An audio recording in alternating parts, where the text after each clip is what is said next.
সেই মানুষটা একদিন আমার জীবনের সবথেকে কাছের ছিল, যার সাথে কথা না হলে দিনটা অসম্পূর্ণ লাগতো।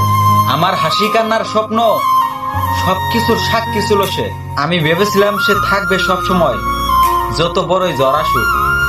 শুধু স্মৃতি রেখে যায়, ধীরে ধীরে নিঃশব্দে আমার জীবন থেকে সরে গেল।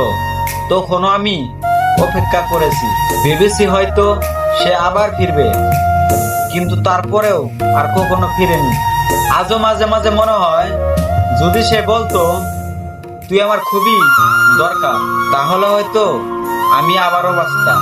সে এখনো সুখে আছে, নতুন মানুষ, নতুন জীবন।